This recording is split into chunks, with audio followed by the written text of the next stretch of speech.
I'm going to be talking about connected and automated freight. I think, for what we've seen this year, actually sort of, probably freight has come to the fore as one of the primary use cases for early automation. And the reason for that is partly because it provides a valuable service. There's certainly efficiencies in the freight and logistic market, which is fairly low margin to be delivered through the delivery of this new technology. And actually, you can't ignore through what we've seen through sort of the coronavirus, COVID-19 over the last few months, or all the news stories which are actually driving these use cases. Drone deliveries of medicines, across between the Isle of Wight and the mainland UK, but also we've seen other things, including delivery of goods and moving of medicines on in and around hospitals and things like that. So I think this has been a real accelerator for proving the case for connected and automated freight moving forward. I'm going to talk a little bit through the lens of the Connected Automated Mobility Roadmap to 2030 about sort of what might need to be done and when, what are the opportunities, and what are the blockers potentially to delivering automated freight and logistics. When we talk about this, we think about the sort of the foundations of connected and automated freight. And we did a piece of work sort of over the last 12 months with the FTA, Freight Transport Association. And really what we found from that work is that there are some foundational elements to be able to realize the opportunities here. Data is one of the biggest ones. How is data shared, used, and standardized to enable efficiencies and opportunities across the markets. Highway automation, one of the big ones for realizing opportunities in delivering certainly heavier freight between logistics centers and also within manufacturing. Automated hub-to-hub operations is another big one. Thinking about moving goods between distribution hubs, but also where they're within manufacturing as well. How within manufacturing supply chains can you move between hubs there to improve manufacturing, and obviously end-to-end customer unattended delivery is a big driving force here. In the consumer market. So when we think about the roadmap, I'm sure many of you have joined Zenzic webinars previously. Will know that we often talk about the sort of the 600 relationships in the roadmap and the complexity of the things that need to happen and the order of things that happen to deliver automated mobility to 2030. Actually, this is a fun fact I like to roll out quite a bit. The roadmap aims to bring forward connected and automated mobility from 2079. Because if we took all those relationships and all of those milestones in the roadmap, it would take until 2079 to deliver everything. So what we've done, working with over 250 organizations, to develop the roadmap, is to be able to sort of multi-thread them and come up with a mechanism whereby we can say, well, these are the things we need to do in this kind of order, which will enable us to realize a vision for connected and automated mobility by 2030. And these are sort of split into people and society, vehicles, infrastructure, and services. And this is sort of the highest level view of the roadmap, which you can see, of the types of things that need to happen at the types of times to unlock the benefits of automated transportation.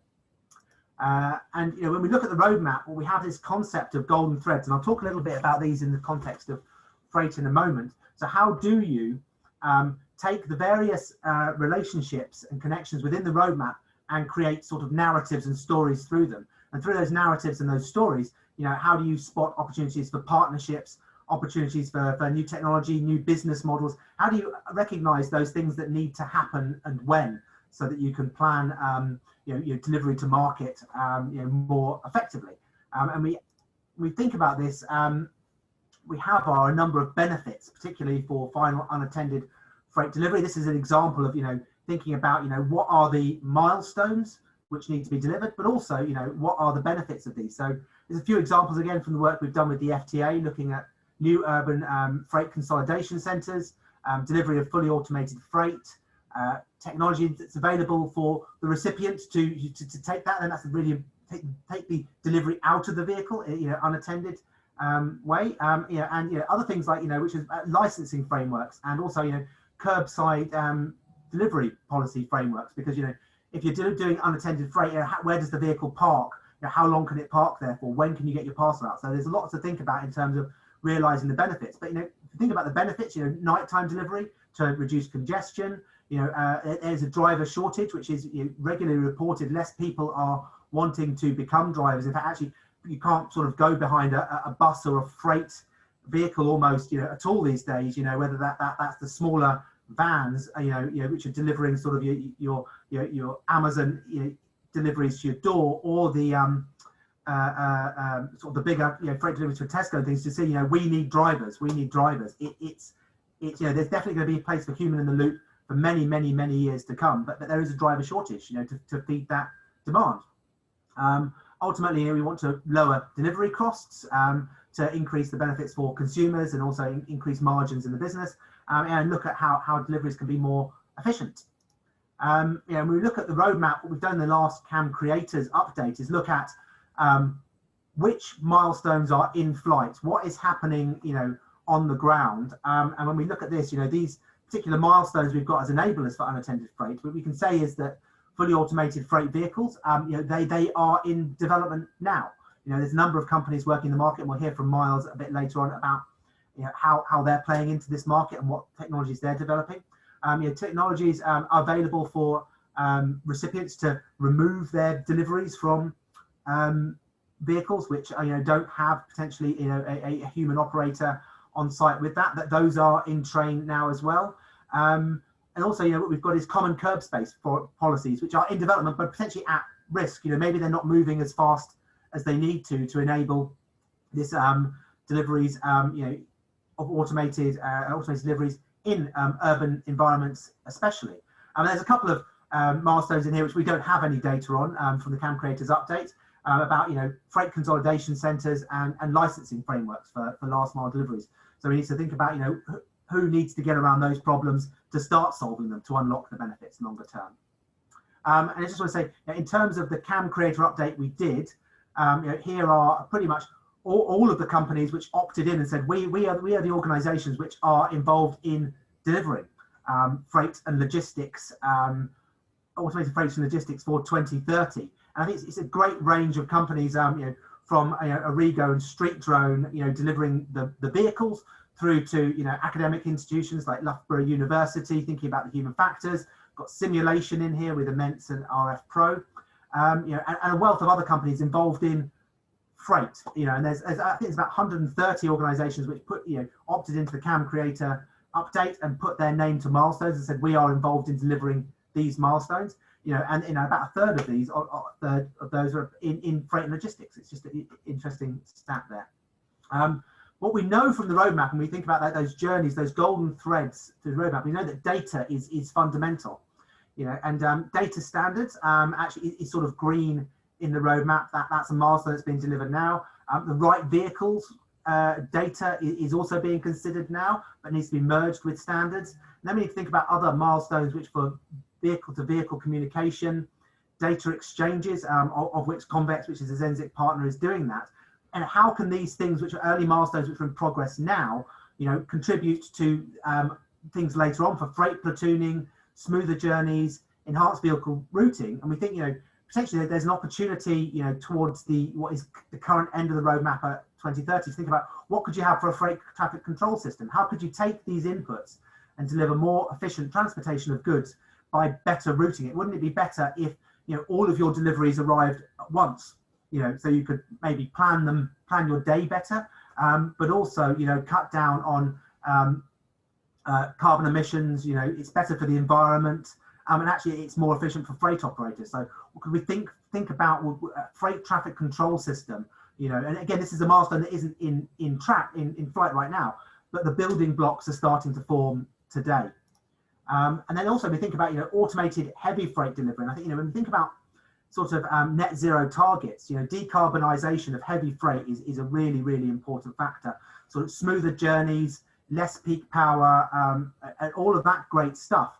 You could have a real impact on carbon emissions. And again, data is fundamental. There's data standards, vehicle-to-vehicle communications, which allows platooning infrastructure, which allows highways authorities to potentially interact with freight platoons, guide them in a certain way so that they can operate at more efficient speeds, so not less stopping and starting, which sort of leads on to automated platooning off peak, potentially nighttime platooning of automated vehicles, through to sort of fully automated platooning in 2030.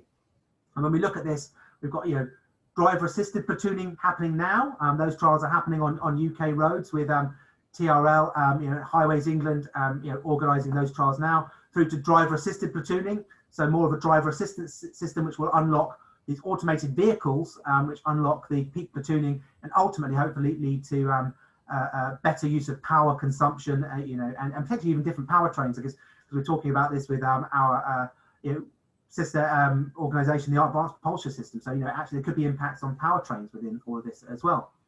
But I think what I want to sort of come back to is one of the major blockers potentially to realising this future of automated freight deliveries. Because when we think about this, the roadmap, about 50% of the milestones within the roadmap are to do with cyber resilience, and they cover all of the main themes within the roadmap: people, society, vehicles, infrastructure, and services.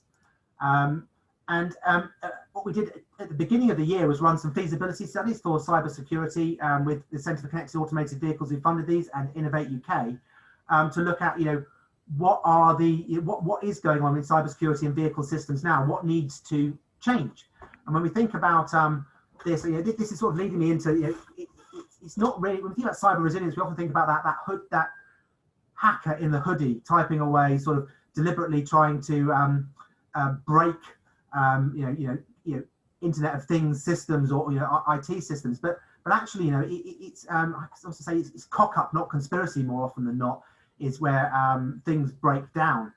And when we look at this, with the CAN system in vehicles, the Project Meili, one we worked with, that sort of showed that even within the CAN system on vehicles today, many of the interfaces which are connected within that system are not particularly secure. And these are in modern, we're not naming the vehicles, but in modern vehicles which are on the market today, have these issues. And these issues stem back for 25 years. So we have this huge legacy of issues we have to be able to deal with when we're thinking about connecting up this emergent architecture of vehicles and infrastructure and the services that overlay to deliver these benefits. And actually, quite often that the highest, most critical faults which we come across are usually sort of things like our SQL injection. And SQL injection, for those of you who don't know, is sort of sticking a slash or a special character in front of something you type into a search box, and that issues a command to the database. I mean, SQL injection has been around since the dawn of the internet, and it's still a thing. Unbelievably, it's not been sort of wiped out, in terms of the most critical faults which we see in systems today. And the growth of threats is a real problem as well. And when we think about, this is just one database. I haven't updated the data in the last 6 months or so, but for VulnDB, which records vulnerabilities in IT systems, you can see the growth is almost, not quite, but almost tending towards exponential here. And over the 8 years of an average vehicle life, it means that 250,000 threats will be identified throughout the life of that vehicle. And when we think about that, not all of them are going to be related to the vehicle itself, but many, when we reuse software libraries in Linux and other systems, many of these threats, which are across a broad range of technology services, are applicable to vehicles as well. So how do we track and update and make sure that we deliver a resilient freight system in the future? And I think that there are certain things we need to consider. This, I've sort of mentioned this complex ecosystem of vehicles, the infrastructure they function with, and the apps that layer across that. I think, we think about the automated vehicles and the importance of data and connectivity in delivering services. What we recognize is that there is this emergent ecosystem, and sort of in no other sort of safety critical infrastructure do you have this sort of uncontrolled, disaggregated supply chain. When we think about sort of nuclear or trains or other safety critical systems, there's a very set supply chain within this. So we have to first recognize the breadth of things that are needed to build this ecosystem, but also, the way that might influence its ability to break down if there are faults within the ecosystem. And when we think about the design processes, specifically for vehicles here, but actually this does tie into infrastructure, vehicle to infrastructure communications, orchestration.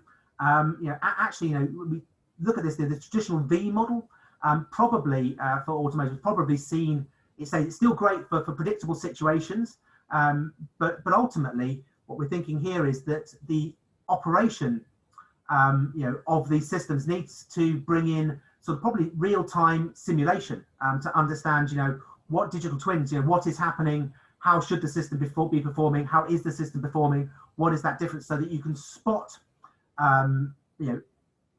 disruptions to the service, potentially a deployment of poor code or unexpected consequences of a new service entering into an ecosystem very quickly, so you can correct that extremely quickly.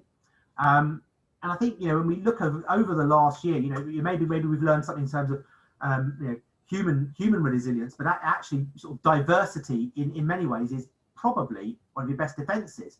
And when we think about how manufacturing has been run for the last more than last 100 years, it's been certainly trying to remove variability from the systems to make manufacturing easier, cheaper, more homogeneous. And that actually, what we think is probably heterogeneity, probably across these diverse ecosystems, may be a better defense for the future. And actually, one of the findings from CIRES was that it's getting to the point where trying to make components and vehicles and infrastructure and data transfer more and more and more similar is actually costing more and more and more these days. So, standards and moving towards standardized interfaces and standardized approaches is a driver for efficiency.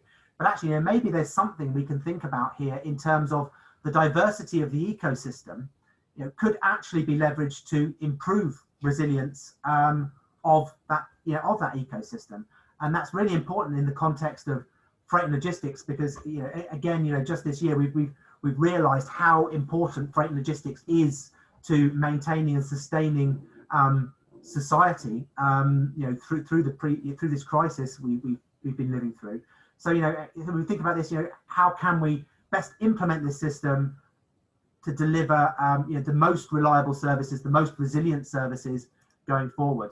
And it sort of leads back to one of these critical milestones on the roadmap, which is sort of the delivery potentially of a cybersecurity centre of excellence. And this has sort of been my call to arms for a while around something that we should be definitely considering more generally for automation. But actually, when we think about this today, when we look at 5G transport systems, vehicles, potentially, actually, this is more of a, not just for automated vehicles, this potentially could be a cross-government, cross-industry facility, which enables us to, and there's my door knocking now, so my freight delivery is downstairs. I won't go. Hopefully I've put on the thing that someone's going to leave it on my back porch, so I'll let you know how that works out for me there. That's my distraction there, hitting my keynote point here. But what we need to think is about probably a cross-societal, cross-government, cross-technology view on how we look at cybersecurity across safety critical infrastructures as they develop with emergent ecosystems. And I think some kind of centre of excellence, some kind of focus effort would be really great there. If you want to find more about the roadmap, you can find that online here. And that's everything from me.